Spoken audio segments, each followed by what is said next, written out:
Hello, everybody, and welcome in. You might say, Jason, what's going on in your light box? And I'll say, the outpouring of love and support for not only the holiday season, but my family right now has been absolutely inspiring and incredible and gives me a reason to smile this morning. So I just wanted to say thank you so much for all of the cards over and over. I go to my mailbox and I keep looking. This was 1 day worth of cards. 1 day worth of cards. I so appreciate the love and affection for not only me, but my family and my channel and the YouTube community. So thank you so much. And I just really want to thank you from the bottom of my heart.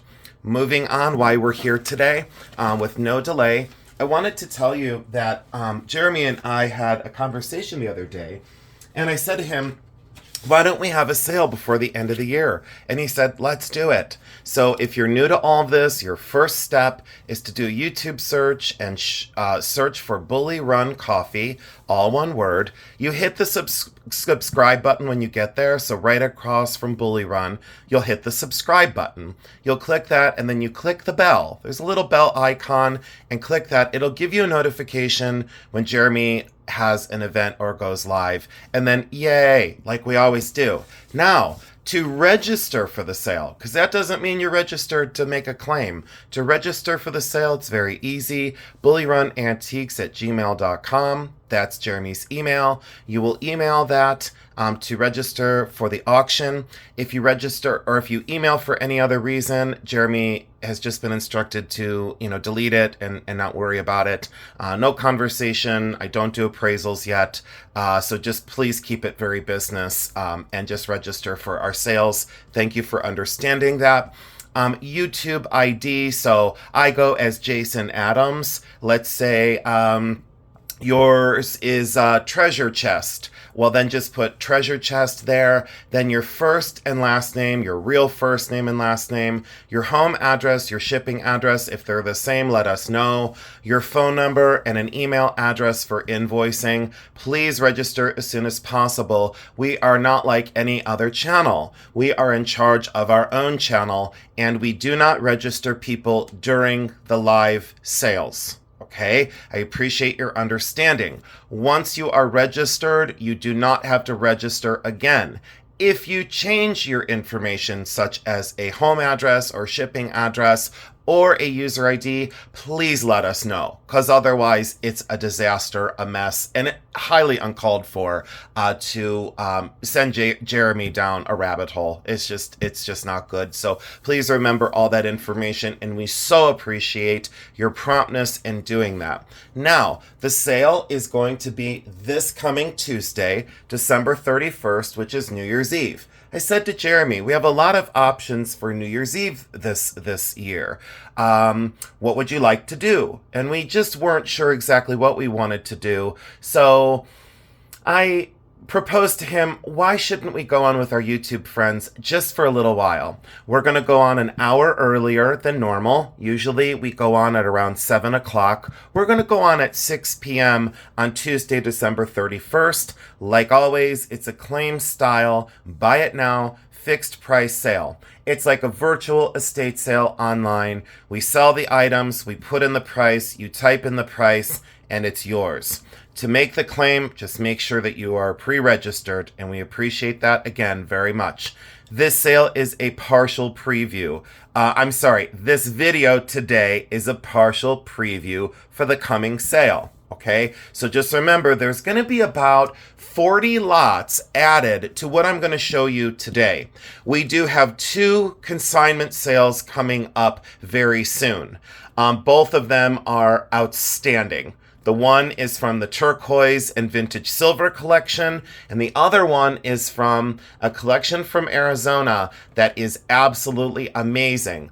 Gold, silver, gemstones, just an amazing collection of vintage jewelry.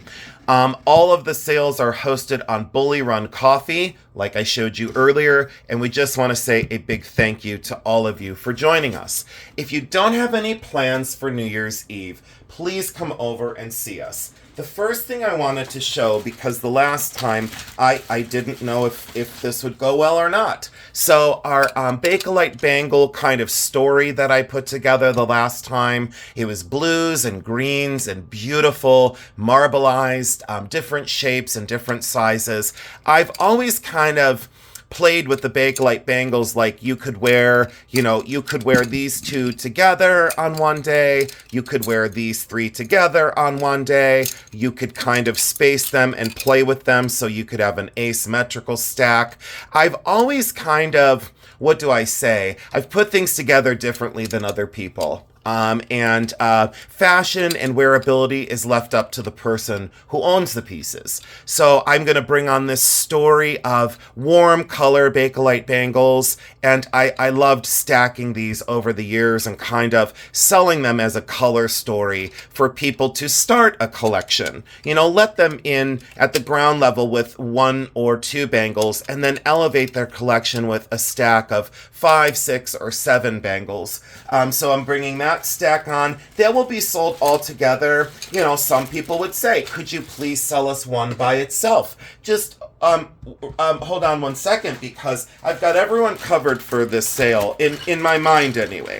So then you say about the warm colors, and you say, well, I really love Bakelite, but I love the cool colors. So these are all the mottled green, and look how wide and substantial these bangles are. Any other dealer in their right mind would sell these separate. They would say, oh, this would sell by itself. It sure would. And look at the size of that mottled lime green. I've always been, I get lost with the color, the saturation, and the marbleized tones of these gorgeous Bakelite bangles. I do not deal with fake Bakelite. I do not deal with reproduction plastics. I've always dealt with authentic and genuine, and I always will. This one, very wide, and again, that can sell on its own. So if I offer this as Jason's color story and it doesn't go, then I'll break it down in future videos and sell them separately. So that's the second stack that I'm going to bring to the sale. I have collected Bakelite now since 1999, so for 25 years, and slightly before it got completely crazy with prices.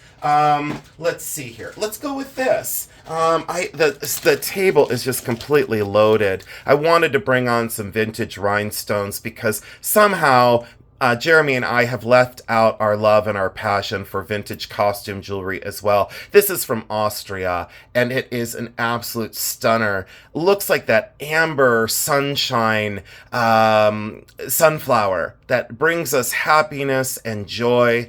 I really love the scintillation of those stones on that. Very sizable, very wearable. As I continue to drop things on the floor, it's going to be that day today. I never fight with it. I just go, oh well, it's not a big deal. This is abalone. It's from the late 1940s, early 1950s. Fully hallmarked from Mexico. Sterling silver. I love the glow of those carved leaves of this very large foliate leaf. Look at the movement in that. It's like Mother Nature on her very best day.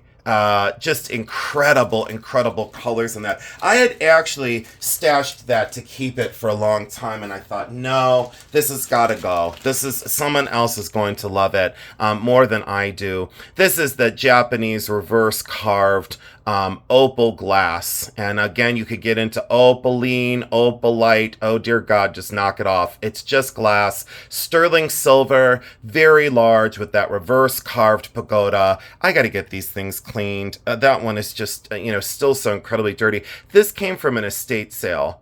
Just a matter of probably about 6 days ago. I went to an estate sale, but I loved that. I really loved the I love the glow of that one. It's a little bit more difficult to find the rings. You'll find the bracelets everywhere. It's like everywhere I go, I still find the bracelets. And to find a ring, not so easy. Not rare by any stretch, but just not as easy. This one is rhodolite garnet. It's just incredible. At least I think it's rhodolite garnet. I'll say this. It's a raspberry purple garnet. There. Now I'm out of trouble. And I don't want a lecture series because I'm just not in the mood for it. As I say that with such sarcasm, but I'm just not in the mood to, be told this, and this, and I'm not, because I don't lecture anyone else. I checked those just now for diamonds. They sure look like they are. Sterling silver, an absolutely beautiful execution on a garnet ring.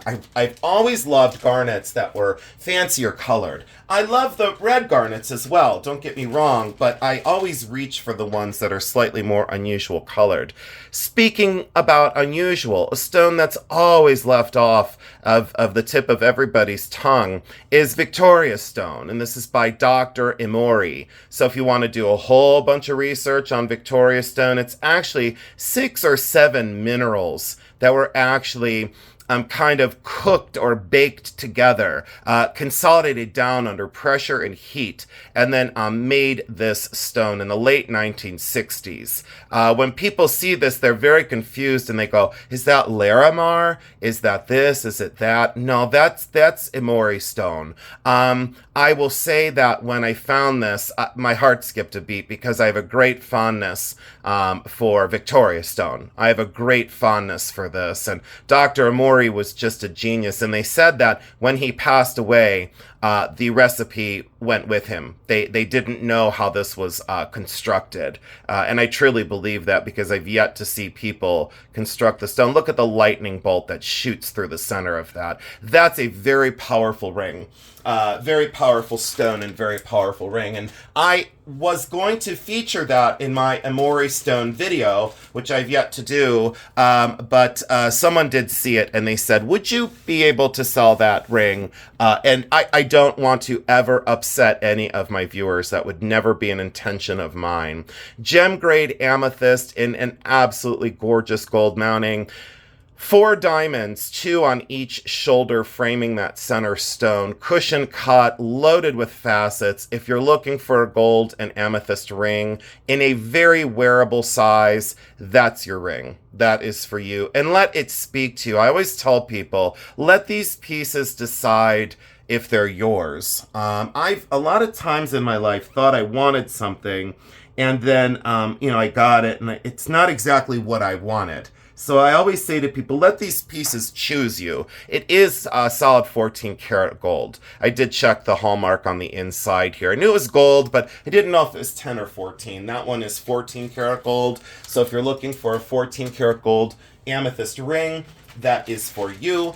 I love mixed metals when it's done appropriately, and this one's just fabulous. Solid 14 karat gold bars or wires that are bent into this, and then this convex shaped, almost like vortex of silver with these soft corners, absolutely wonderfully executed by Doskow, D-O-S-K-O-W, sterling silver and 14 karat gold. Solid sterling, and then those wires of 14 karat. Can you imagine how expensive this pin would be to make today? I loved the oxidation. Some people would say, polish that like a mirror. If it's yours and you want it polished like a mirror, you go right on ahead and go crazy. I love that authentic, fabulous, these wires seem to float. Something very strong and bold about modernist designs from the late 50s and early 60s that speaks to us today. Isn't it amazing that some jewelry doesn't look dated, doesn't look out of vogue or out of fashion?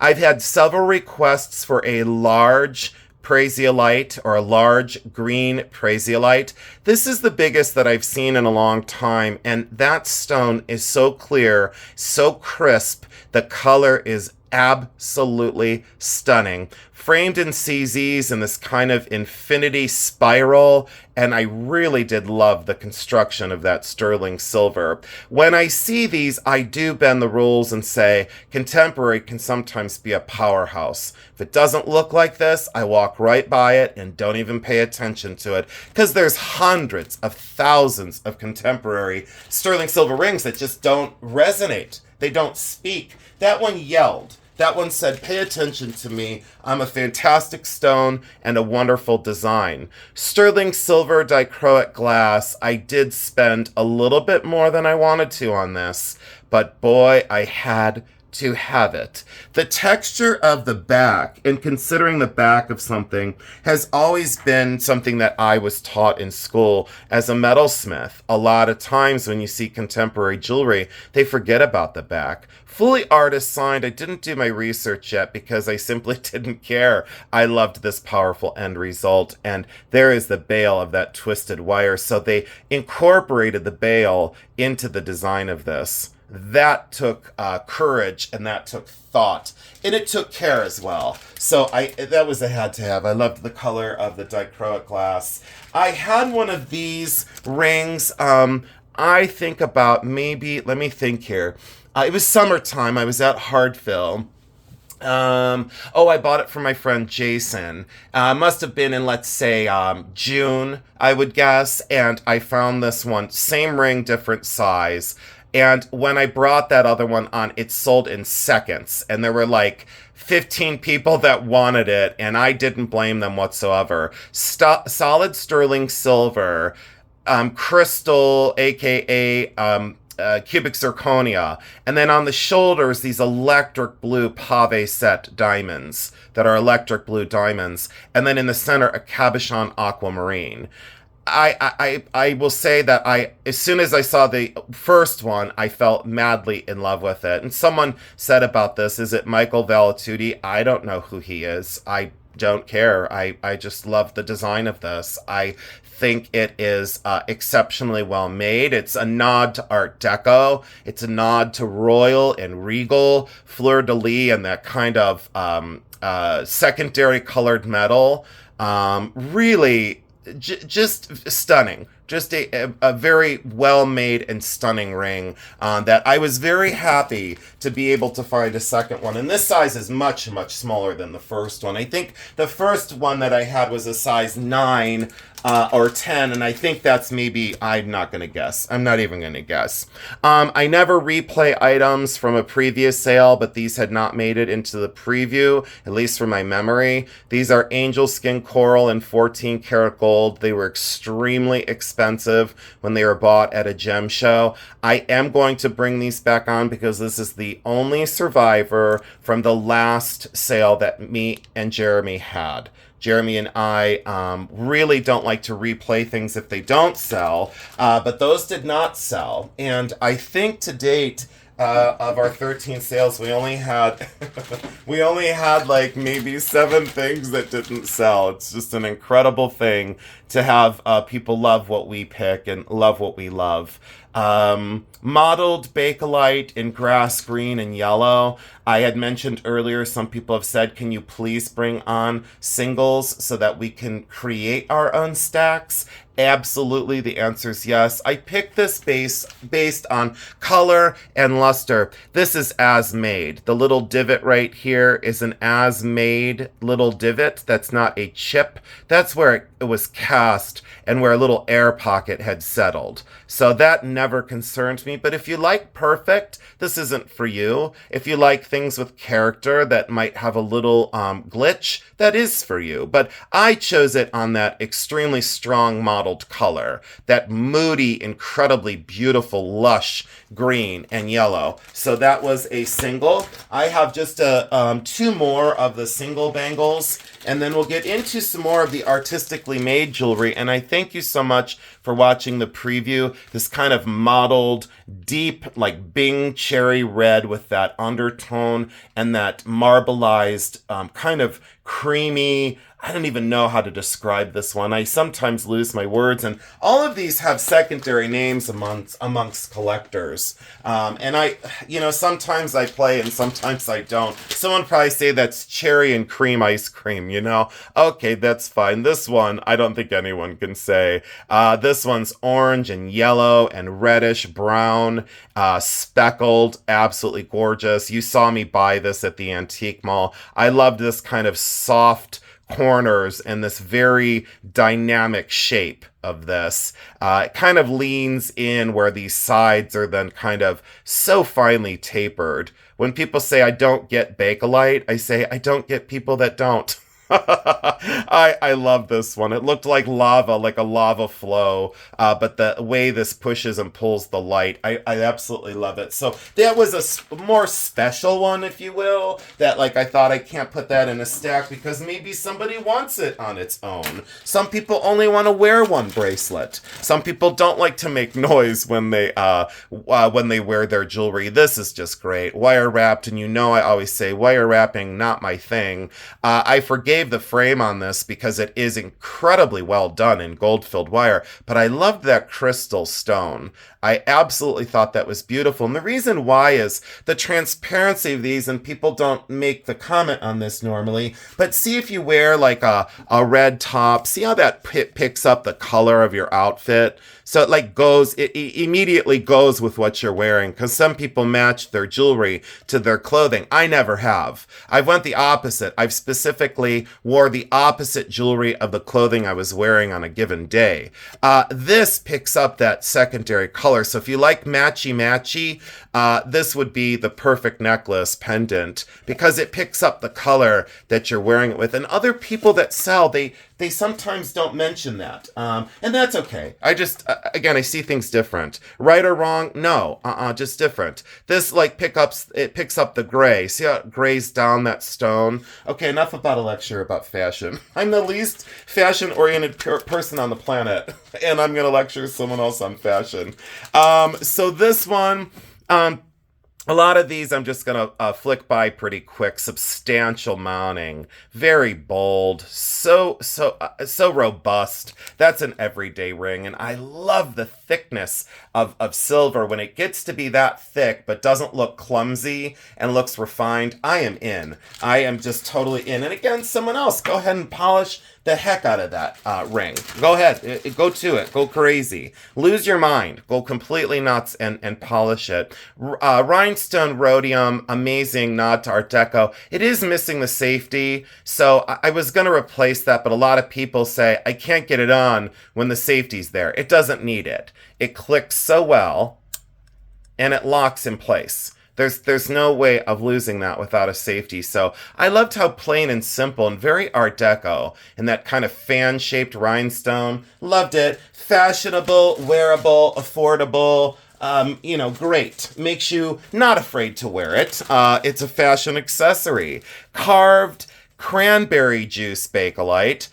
Very, very, very beautifully carved floral. And I do need to get into selling some of my Bakelite pins. So this is, I think, the first out of my collection that I said, I've never worn it. A little old price tag residue. Didn't ever faze me. I just left it there because I didn't care. It's on the back. Look at that color, though. And look how the light goes through that. Almost like a wine color. Very cranberry. Absolutely gorgeous. 1940s. Extremely large. When you get into Bakelite, make sure you can see it when you wear it. I always say to people, that was the point of Bakelite. To me, anyways. Fashion forward. It was courageous. This. So a lot of people had said they were a little bit upset because they didn't get one of the Sabino pieces. So here's the original Sabino card, and here's the bowl that I kept for myself. You might say, well, Jason, if you kept it for yourself, why are you selling it? Because there's been requests for more Sabino. It's the goldfish bowl, and it's the goldfish on the outside of the bowl with these bubbles on the outside. The construction of Sabino is absolutely world-class. Fully script signed Sabino, molded in like it should be. And look how electric those fish are. Once you flip this, they turn this electric opalescent blue. No chips, no cracks, no flea bites. highlights along both edges, inside and outside. This bowl was incredibly well cared for and has the original Sabino information on Sabino.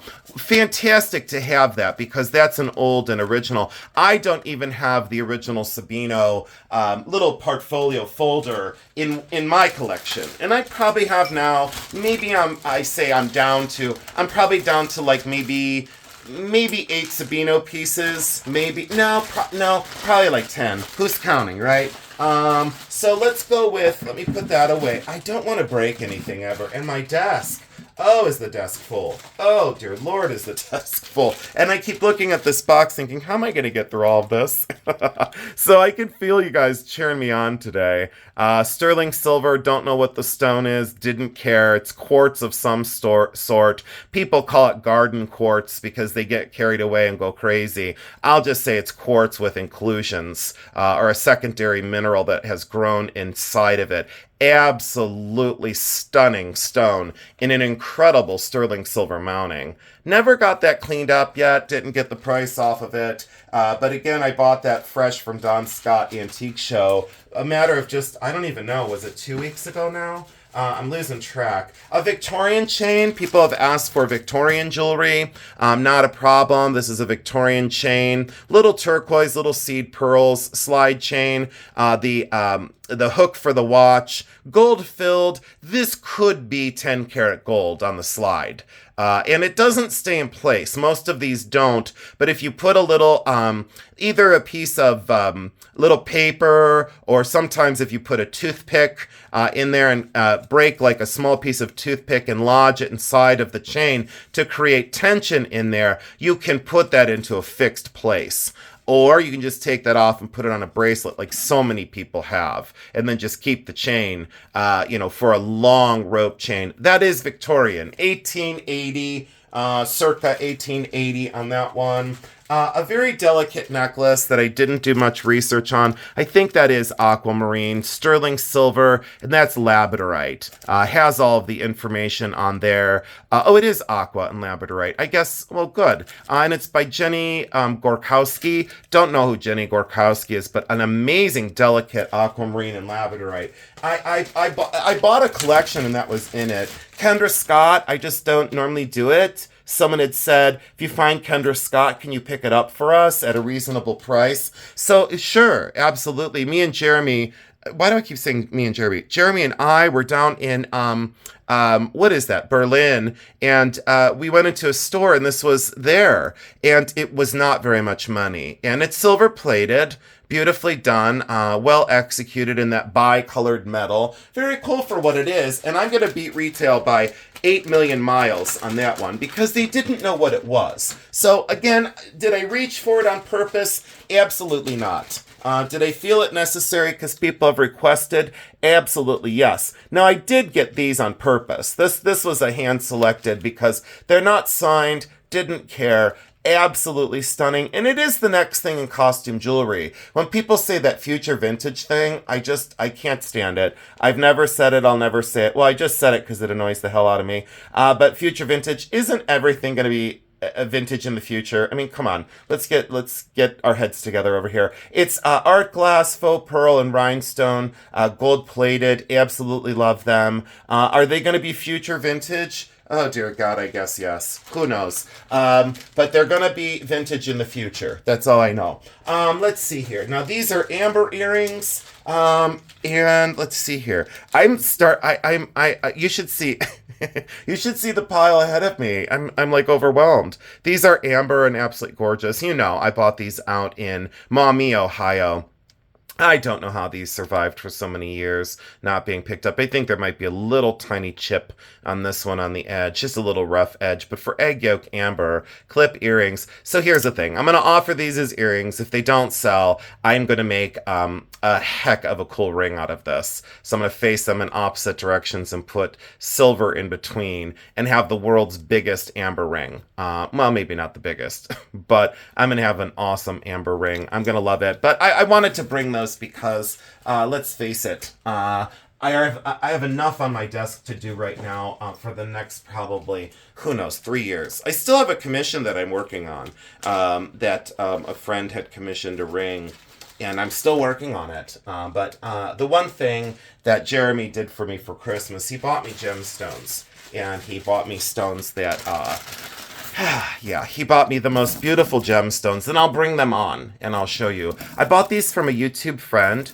She had said that they were her grandmother's in her family, and I thought I loved them, and I do love them, but they're for sale. I think they're glass. I think they're glass. I think at first I thought they were gemstones, but they're deco.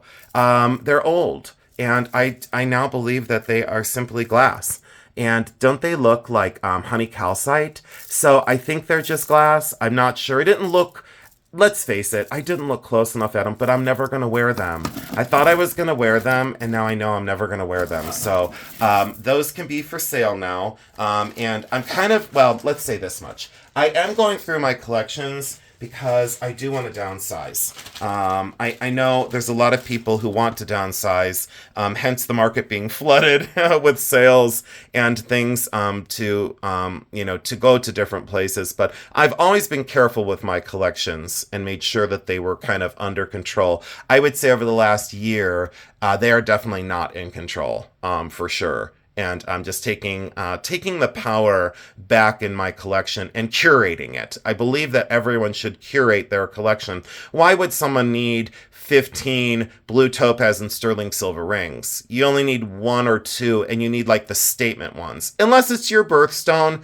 and you want 15 of them. I need to corral the collections, and I need to curate better. This blue topaz, holy cow, look how big it is. And that mounting asymmetrical sterling silver, absolutely well thought out. The construction of the mounting, that basket mounting to raise it up, 4 very strong prongs that are not overwhelming, the sterling silver that's been applied, and that asymmetrical wrap, dynamic and fantastic. Could you polish that and go crazy? Absolutely. I love that worn matte finish. It says that I've been around and I've been loved before you received me. I do have some things that might be giveaways, so I'm gonna sneak by those. Well, that one might be a giveaway too. See, some of these might be giveaways. Some of these ones that I had for sale, I might be doing some fairly generous giveaways. And people say, we love your giveaways. And I'm like, thank you. I love doing it. Peridot and sterling silver, I chose this one because the mounting is magnificent. The craft on this and the design, very symmetrical, very powerful. I love the directional nature of those bezels and that secondary wire. You'll see a lot of these, and then you go, oh boy, once you've seen one, you've seen them all. But as soon as I saw this one, I went right for it, and I go, that's mine. I'm doing it. Peridot, that color, there's something about that ring that, if it speaks to you, you should buy it. That's all I'll say. I'm not gonna go there. I'm not gonna say anything else. This sold at my last antique show. And when you meet someone and you're kind of you side eye them because there's something there that I don't want to say doesn't feel right, but let's be honest and say it just doesn't feel right. It's okay. It's okay to feel that way. And other people say, you should just skip over saying that. Well, this lady came up and I just had this really strange feeling of I don't know. It's something just didn't gel. I don't know, just didn't gel. And she came up and she said, how much is that? And I told her the price and she said, I'll take it. So I put it in a bag and then, she looked at a gold ring and she said, how much is that? And I said, said the price, and she goes, I'll take it. And I don't know. She just didn't try anything on. It seemed very strange. And I said, okay. And then it came time to payment. Well, she didn't have any money. And I was like, well, that makes 2 of us. I'm here selling because I don't have any money.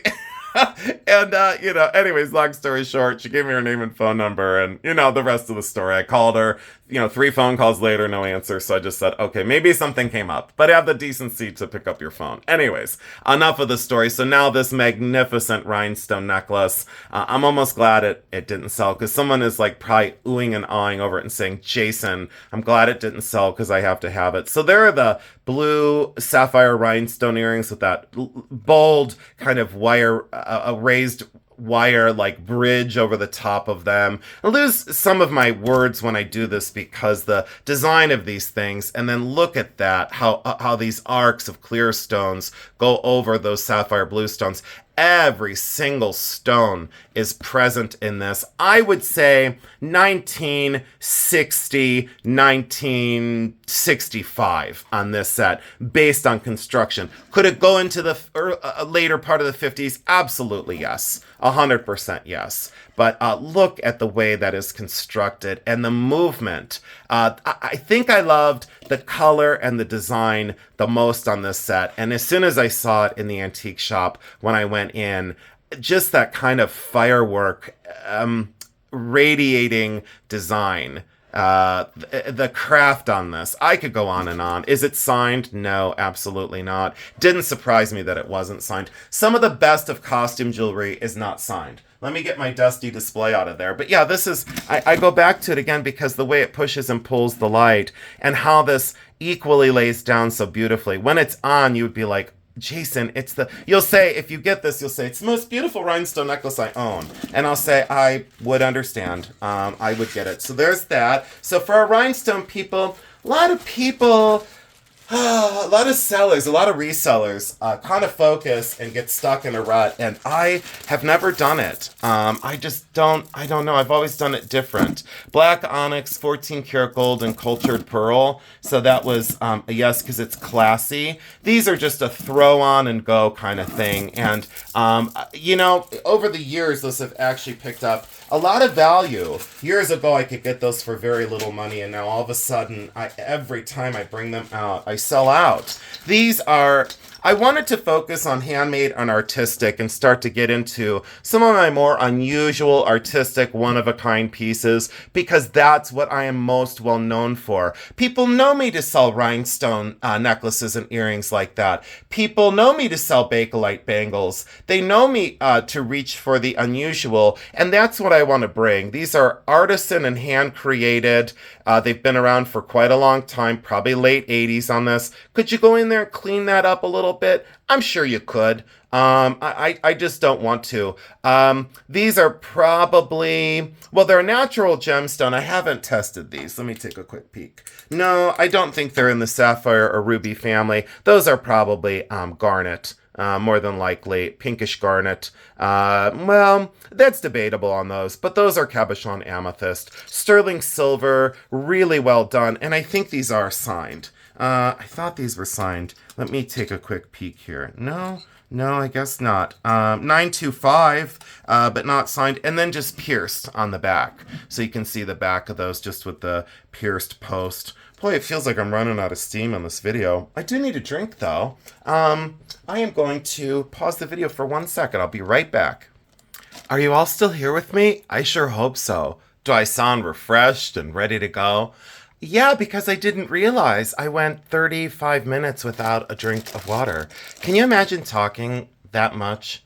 Well, I can because I do it every day. So these are moonstone moon glow buttons. I almost made a huge mistake. Yeah, these are moonstone. No, they're not.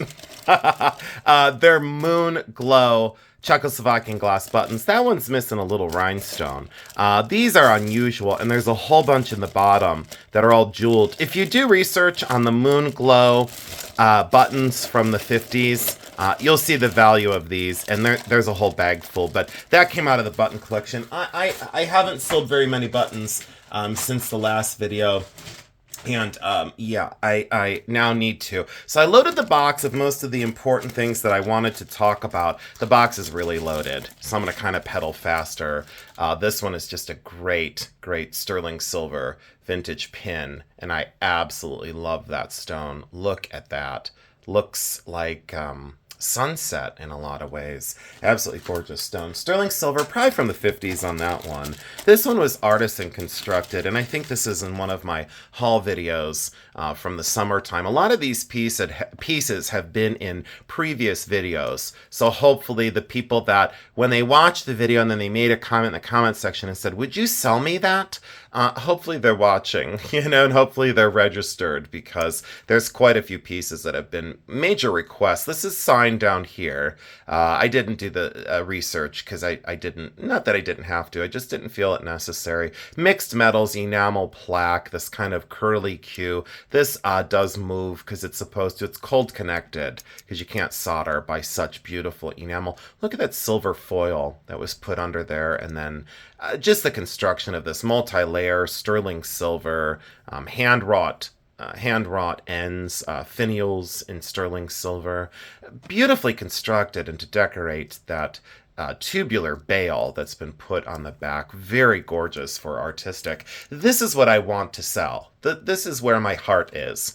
My heart is on artistic, one-of-a-kind, unusual things. And also, I guess you can say on the flip side of that, the fashion-oriented pieces. Because I've often said, if in business you sell the things that you love, you would be out of business, because you've got you have to do it for all tastes, is what I've said before, and I stand by that. And I've been doing it now this is now my 29th or 30th year, who's counting, in the business. And I have, what do I say? I've kept my prices down. I have great integrity, because obviously, to do it that long, it says something about integrity, I guess. But those with great integrity don't need to state it. You just have it. So this is that festoon style necklace. We've seen these a lot of times. They're sometimes lower grade silver. Sometimes they are sterling. This one I think is more than likely plated. This has been in my collection for a long time. And I used to wear this because I loved the color of the glass enamel on those panels. And it's very long. The clasp has been replaced. You can see that had been replaced over time. I bought this at an estate auction, I think in 1999, 99 or 98 or 99. And all the chains are there and all the drops are there. Just very large scale, lightweight to wear, and fashionable, again. And I haven't seen one of those like that in real life for a long time. What is that? Oh, it's a little jump ring that came off that necklace. I'll have to see where that came from. So anyways, this is Petersite. And Petersite, this one is from Nambia. Blue and brown and highly modeled, and I absolutely loved the directionalness of the sterling silver mounting. More contemporary, extremely well done, and I love the shape of the stone, that kind of soft shield shape, if you will, or guitar pick shape. But I love the construction of that. A good size ring, everyday wear. This one's 10 karat rose gold, applied to sterling silver, and everyone has continued to ask, please bring on the diamonds in sterling silver. And these are great little diamonds. They're very powerful. That open heart design on the side. Again, contemporary, but so well constructed. I couldn't not buy it. It was at the antique shop up in Willoughby, Ohio, and all of you had been shopping with me that day, and I needed to support their business as well, because these stores continue to struggle because of all the online eBay and Amazon and all the online things that happen. So I continue to support small businesses on the local level, and I feel that very important. I feel it an honor to be able to have the finances to go in and to buy what I buy. And I'm just I'm trying to keep my local places afloat as much as humanly possible. I don't know why my hands get so dirty in these videos, but it happens. This is petrified wood. Would people put it in the agate family of stones? They probably would. And this is an early one. It is Navajo, late 20s, early 30s. Absolutely pre-1940 by a mile. Split shank, hand constructed, very thick and robust sterling silver. And I loved the color and the design in that stone. This is a keeper for quite some time. I think I've had this for over 10 years now, and I just stashed it because I absolutely loved it, even though it never fit. There was no way that was ever going to fit me, and I would never resize that. Original oxidation, I've never cleaned it, and I loved those stamped shoulders. So if you're looking, again, for a powerful petrified wood ring, that is for you. If it makes sense, if it sings to you, if it resonates with you. This one is incredible, and I know I say incredible a lot, but this is truly awesome. This is the Super 7 gemstone, and it's 7 gemstones that grow in one solid stone. 7 minerals, shall you say? It's like, don't ask me. Coxonite, is it lepidocrosite? Let's see here. Rock crystal, amethyst, blah blah blah blah blah. You want to do the research on it? Go right on ahead. There's something powerful. There's something magnificent about the stone. It's very potent. Look at that for the inclusions that dance through that stone. Most people, when they reach for this, they go, oh, it's just amethyst. I only learned about this stone about 6 months ago. I had bought a pendant and I wasn't familiar with what it was. And I thought, oh, that's amethyst and something and something and something. You would think it's ametrine. A lot of people confuse it for ametrine. It's not. It's 7 minerals that grow in one stone, and they call it Super 7. I loved the mounting on this because it was a nod to Native American without being so over the top Native American. This kind of leaf form and the tendrils and the detail being ornate but not too much. I'll leave it at that. Sterling silver chain and Super 7. And I had to pay up because, well, I just had to pay up for it, and I didn't care because the shape of the stone, the way, I don't know. Sometimes you'll see it and it doesn't look like that. It simply doesn't do what that stone does. Very powerful, protective, saturated. Let's see here. What did I put in here? I got carried away and just threw all this stuff inside the box, but I hope you're sticking with me. Again, purple garnets. Cranberry garnets in this one. One has a tiny little inclusion on the table somewhere. I've lost track of, maybe, there it is. A tiny little inclusion on the table of the stone. Sterling silver, really powerhouse of, look at the color saturation. And again, I normally wouldn't do this, but I gave it an exception. I said, hey, if it's that well made and you put that many purple garnets into a ring and you finish the undercarriage like that, okay, I'm in. It was an instant. And the span of the ring, light and shadow, I'm in. I don't know what else to say. And I know a lot of you like you like the way I choose the things because you understand why I pick some of them. I don't know what the black material is. I don't know. I thought it was metal. I still think it's metal. It might be matte finished enamel on the inside. It's not a natural material because there is metal behind. So you can see that that is a metal plate of some sort with that finished material. It can't be anything else because you can't get it in there. This is all sealed on the inside. It's all soldered shut. So it's not like they put a soft material in there. You can't get it in there. So that is silver, likely just a matte finished enamel. But those are all diamonds. Pave diamonds that are really beautiful. And I loved the kind of asymmetrical netting across the surface. Very contemporary, goes with everything. That's a powerhouse of design. And as soon as I saw it, I said, I don't care how much it is. I'm buying it and I'm reselling it because I love it. My heart was invested. And when I see those things, let me see this much. Of where I bought that ring, there were probably, let me think here, there's probably about 4,000 rings. And I purchased 3. So 4,000, think of that, 4,000 sterling silver rings, I purchased 3. Now another dealer, they might buy 50 or 60. I don't disagree. If that's your business model, that's great. It's not my business model. Turquoise, coral, and enamel, Chinese export, fantastic, vermeil finish. And why I chose this one is we know that a lot of times these get very cumbersome, ornate, and wide, and big, and oversized. This is the perfect band for everyday wear. And I thought there's a lot of people that like simple. I never want to leave them out. I don't want to leave out people that like simple. I don't want to leave out people that like complex. I don't want to leave out people that like earth tones. But then I go with something like this with saturated color. Dichroic glass. We've seen these a million times. And guess what? Every time I get them, I sell them out because I don't buy every single one I find, but when the finish looks this good and the color is that great, I absolutely do. I say to myself, yeah, that's going home with me. Solid sterling silver. I have a very large collection of those. I must have, that I've kept. I probably have maybe 30. No, yeah, probably 30 now. I think this one is German. Let me look. I'm so bad at this. I should always slow down and mark my things. Yeah, it's Germany, sterling. You just kind of know it as soon as you see it. You don't got, I don't know. I don't have to look every single time, but I don't want to give misinformation. That is sterling silver, filigree, German.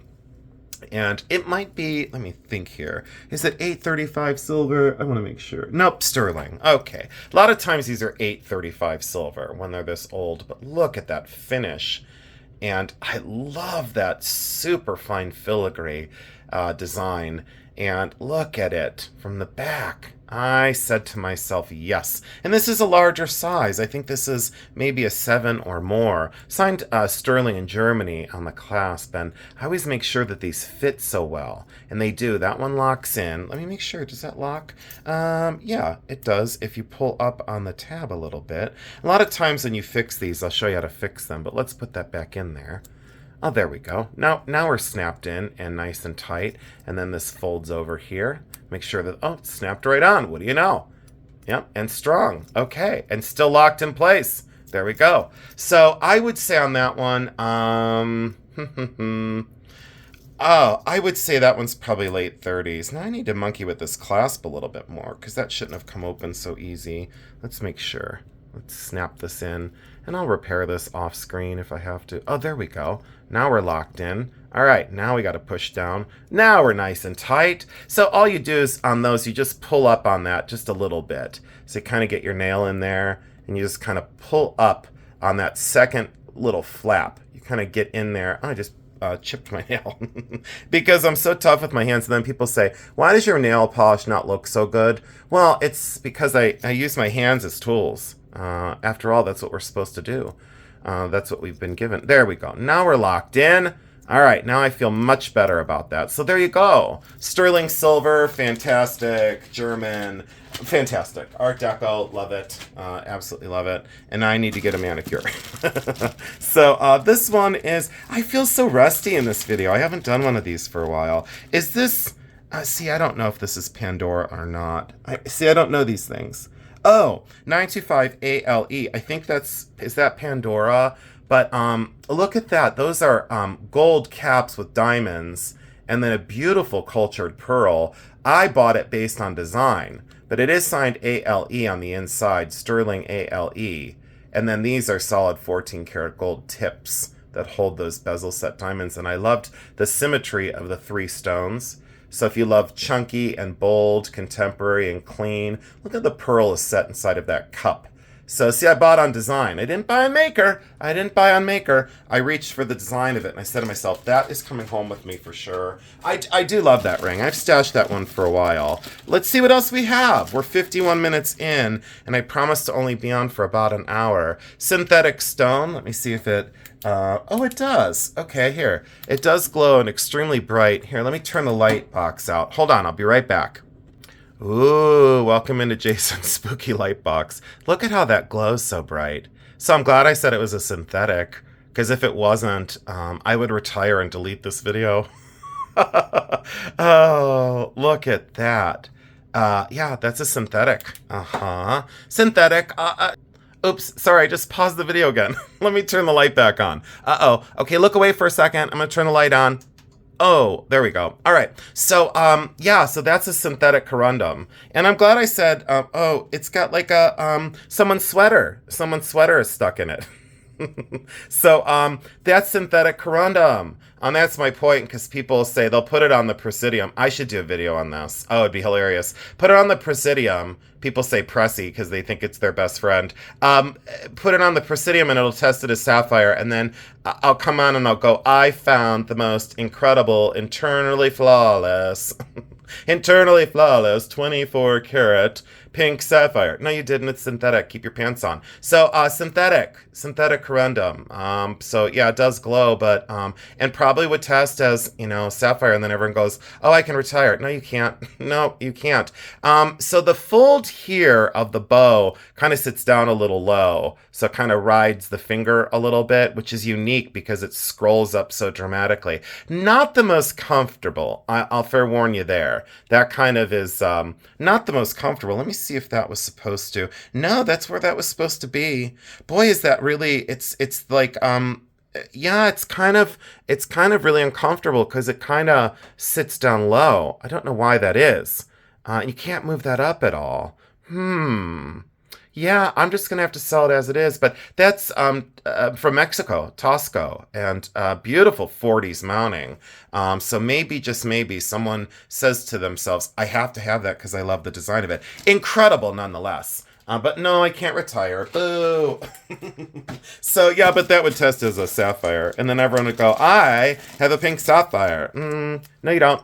Well, you do, but you can't retire. 2 Bakelite rings I'm going to sell together. These are in my collection. I had kept them because they matched 2 bangles that I had. And I sold the bangles. So now I have the 2 rings left. Carved black and faceted cherry red. Very small size. Maybe that's like a 4.5 or a 5. And this is probably, 4.5 or a 5. These are always very, very small. I've covered that in my Bakelite videos. And you could see how they adjusted the size on these. This was a smaller size-ish because the outside, so they'd carve away the inside so that would fit the person. This was obviously carved away on the inside. But yeah, constructed out of tubing and Bakelite from the 1940s. So you'll get both of those for one easy claim. This one is Art Deco, and you know how I feel about marcasite. I just go, no, I'm not doing it. When it looks that fine and all the stones are there, I say, yeah, I'm doing it. And the faceted hematite in the center. Sterling silver, Art Deco, late 30s. Late 30s on that one. More of production of deco, not the, museum grade Art Deco that we also dream of. This one is sterling silver. I hope you're still with me. I need to be cheerful today. Why so glum? Let's see. I'm just trying to get through it.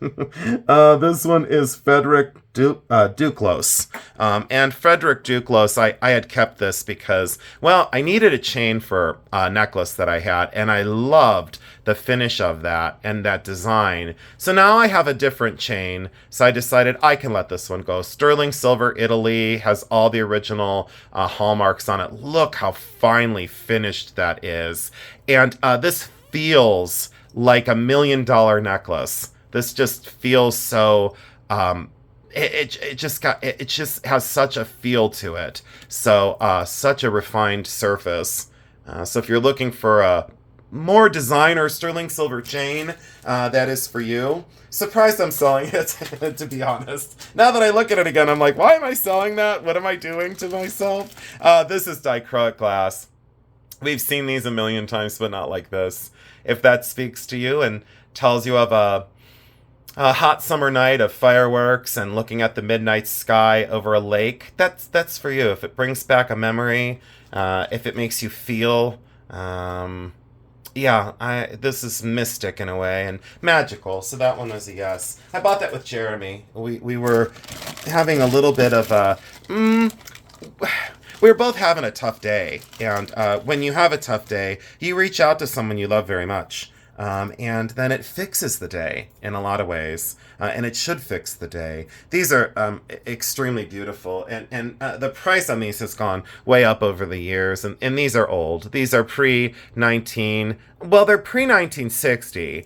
Are they pre-1950? Yeah, more than likely on this specific pair. These are sterling silver, native made, turquoise sterling silver, and what I've always loved about this design is it's the quintessential Native American design. You look at these and you instantly think of that, and I've always loved these kind of hammered dangles and very flush set turquoise stones. And look how that one's changed color over time. Because they're not treated and stabilized. They're natural.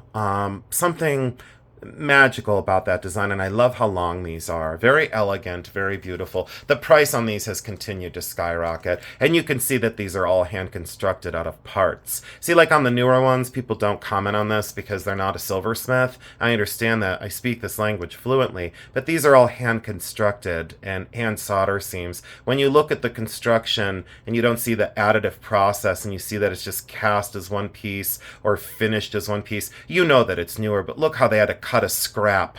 They had to cut a scrap of metal to then make that fringed with applied circles to finish that edge. So that's a labor of love. That's a true labor of love. And other sellers, they don't have they just don't have the language of that to understand the skill that it takes and the fortitude and the courage that it took for this early silversmith to construct these. And maybe they are pre-1950 now that I look at that.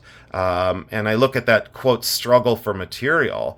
But they cut that as another piece and applied that to this. And then soldered these all together. This is all completely hand constructed. Those are magical. I love the way those move and the bottom drops just kind of... Yeah, I love them. I love them very, very much. And hopefully someone else does as well. I remember when I got those at Tom Scott. It was a highlight of my day when I found those. And it's sometimes the smallest things that makes me the most grateful when I'm shopping. This is a 7-strand. Let me make sure I tell you right. I don't ever want to give misinformation. 1, 2, 3, 4, 5, 6, 7. 7 graduated strands of malachite chips, and you were all with me in the video when I found this at the thrift. I brought it to a live, and this is J. King. I usually kind of steer clear of J. King just for me and for what I sell, but I bought it right. I'm going to sell it right. J. King here, the heart there, all sterling silver. I do love J. King's gemstones that are chosen for the work. Although commercial and mass produced, when something looks this beautiful, and in each row is graduated and then lays inside of each other. I really wish I could show this better as I fumble with it in my box and start to become increasingly frustrated. But I'm human, and I show that on my channel. Like when I get snippy or frustrated, I'm like, I gotta leave that in. I'm not gonna edit that out. I could have paused the video, said the F word, and started the video again. But look how these lay inside of each other for malachite, and I do love the color. I'll say I love the color and the graining inside of the stones, and a lot of times these nuggets get like rough, and they're hard to wear because they kind of they're uncomfortable sometimes to some people that are sensitive, and the weight of this is the only thing that's slightly much. Because it is very heavy, very substantial. But if you want 7 strands of natural malachite by J. King with sterling findings and an adjustable kind of bib festoon, that's for you. And I wasn't going to leave it there because what was that? I think it was $5.50. So it was a had to have. And I could beat any listing online with my price on that. Emerald and sterling silver. And I loved these always. I think these were like late 70s, early 80s. And I loved that kind of asymmetrical because then you can wear... do I have like a simple band ring? I always look on my desk like, well, didn't I leave something out? Of course I didn't. But like if you had a round stone, you could wear them together with like you get what I'm saying. You could wear like a round engagement ring. I should pause and get one so you can see what I'm saying. But you understand if you wore that as a stacker. Look how dirty my hands are. I should do a video just on my dirty hands. To keep all the haters hating. Keep them busy. You know what I do like to do? I like to distract those people and keep them on my channel so that they don't go attack anybody else. I kind of like keeping the haters busy. I've always done that in my whole life, though. Like in school. In school, like when I would see someone getting picked on, I would make sure I would do something, shall I say, different, and then everyone would then come after me. So it was like I don't know, I liked to take the negative attention off of somebody else, and because I could fend for myself, I would challenge them and say, okay, you can come for me instead. And then they were dumb enough to do it. And then they realized, oh, we shouldn't come for anyone. Then they would leave everybody alone. Well, for a while anyway, you know, until, I don't know, until the next round of stupidity started. I loved the asymmetry of this. So, and this was I stashed it. I bought it and I stashed it. And doesn't that central stone look exactly like a diamond? Because it's got that bluish kind of hue to it. It's got that bluish kind of tint to it. Look at the scintillation of those stones. That looks like it looks like a $500,000 diamond ring. And yet it's sterling silver and CZ and absolutely magnificent. I love the design of that. That design was what made me reach for that. Speaking of design, it was this one. And I normally don't buy these, but I wanted to support this woman's shop. She's not necessarily struggling, but I went into her store. It was a few days before Christmas. And she was a little sad. And I said, what's the matter? And she said, well, I've been here all day and it's supposed to be my busiest day of the year. And I said, great. And then guess what? I was her only sale. And since she had opened that day, and this is solid sterling silver, by no means was this I don't want to say a pity buy because I don't like that. I don't like that term. This wasn't like a charitable buy. This was because I loved this. And I knew that at least a few people that I sell to on the local and also regional level, I knew that they would love this. And this is so well constructed. I mean, that snaps like crazy.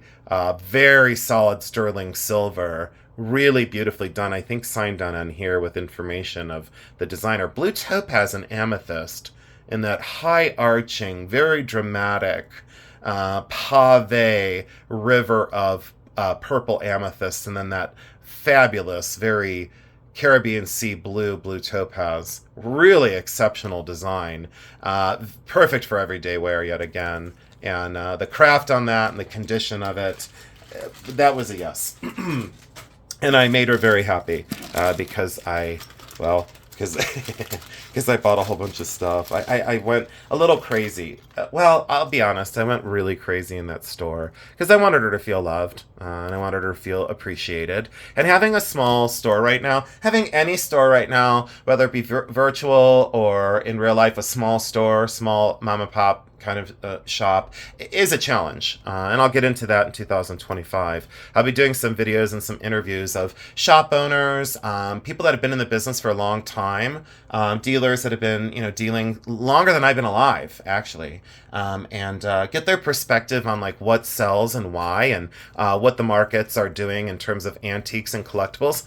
General line as well, because I'm very well known for antiques and collectibles and decorative arts outside of the jewelry world. And I've been doing that my whole life, my whole time of doing this. Sterling silver, all soldered together, sterling on the hooks, and I really just like the craft on those. And they're everyday wear. Very large, but very lightweight. Those were a yes. Jeremy helped me pick those out because I couldn't see the hallmark. I don't know what I'm going to end on today, but this was acrylic and wood.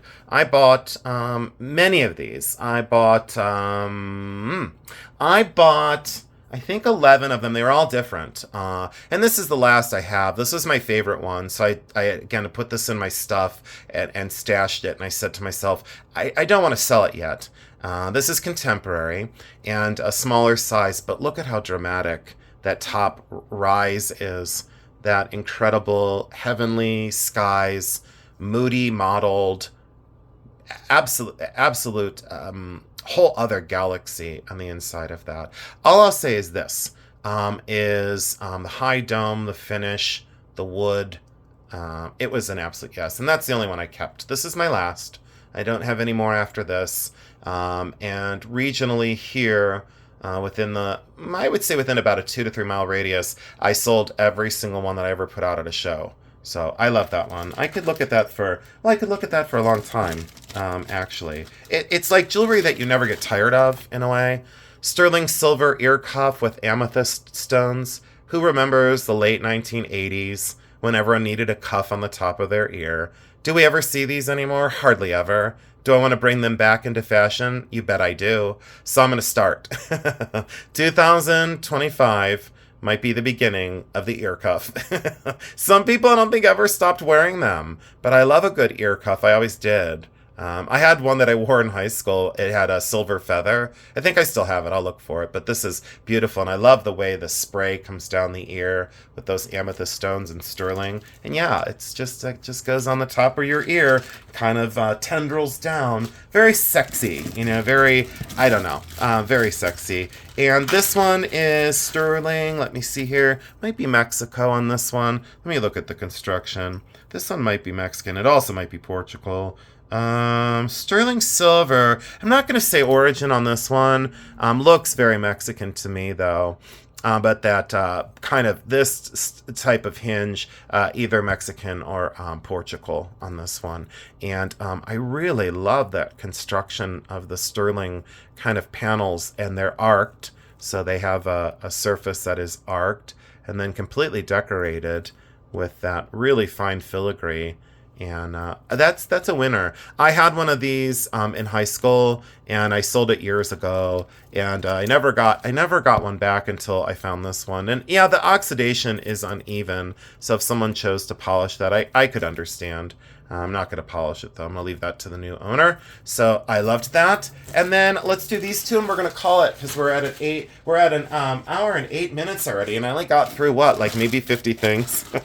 I am rusty. I got to get back into control over here. This one, I forget where I got this. Oh, I think I bought this at the thrift. What day did I buy this? I think it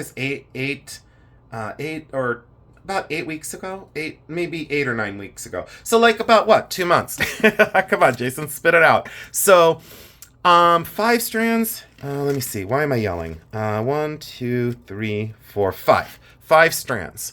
And look at these turquoise nuggets.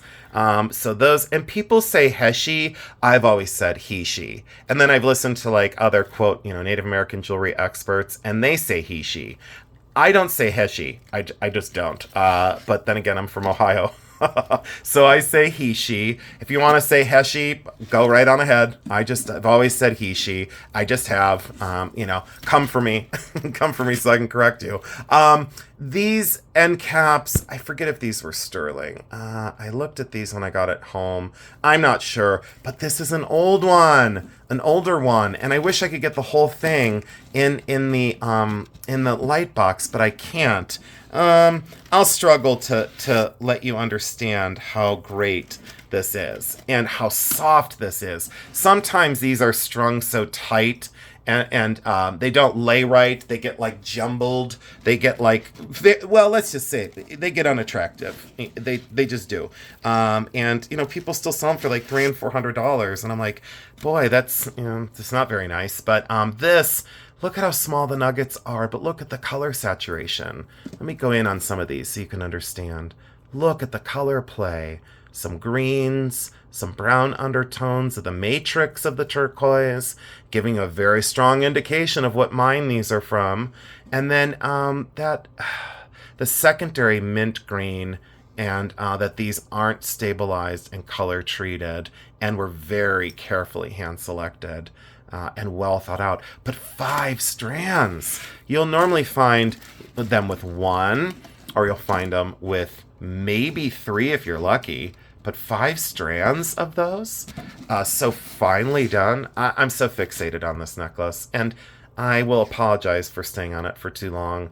But I loved the fineness of the shell beads that are drilled. So carefully drilled in between. Could you imagine just drilling those?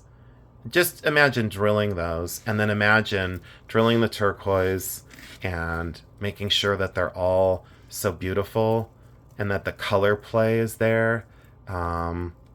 This is just absolutely incredible. And they all do lay within, each other, so it makes it a very strong presentation. All right, I've spent enough time on that. But sometimes when I see these, like after I buy them, I've never had a chance to wear that, and I probably should have before I sold it. But yeah, I love that one. And then we'll end on this Bakelite one. Now, remember, there's probably another, I would say, well, in the box, there was already another maybe 20 20 pieces. I do have a lot of giveaways. And I decided that some of the things I was going to sell, I'm actually going to give away. Because, you know, it's that holiday time. It's what we're supposed to do. This one had a little tiny chip on the inside of the end of that link, which is no big deal. It's on the inside. But I always call anything, you already know this, I always call any sort of problem. I did wear this, and this is Bakelite and wood and space with those gold-filled beads, or brass. It's tension, so it fits any size wrist or most size wrists. And I love the dynamic zigzag chevron of that. Really fantastic.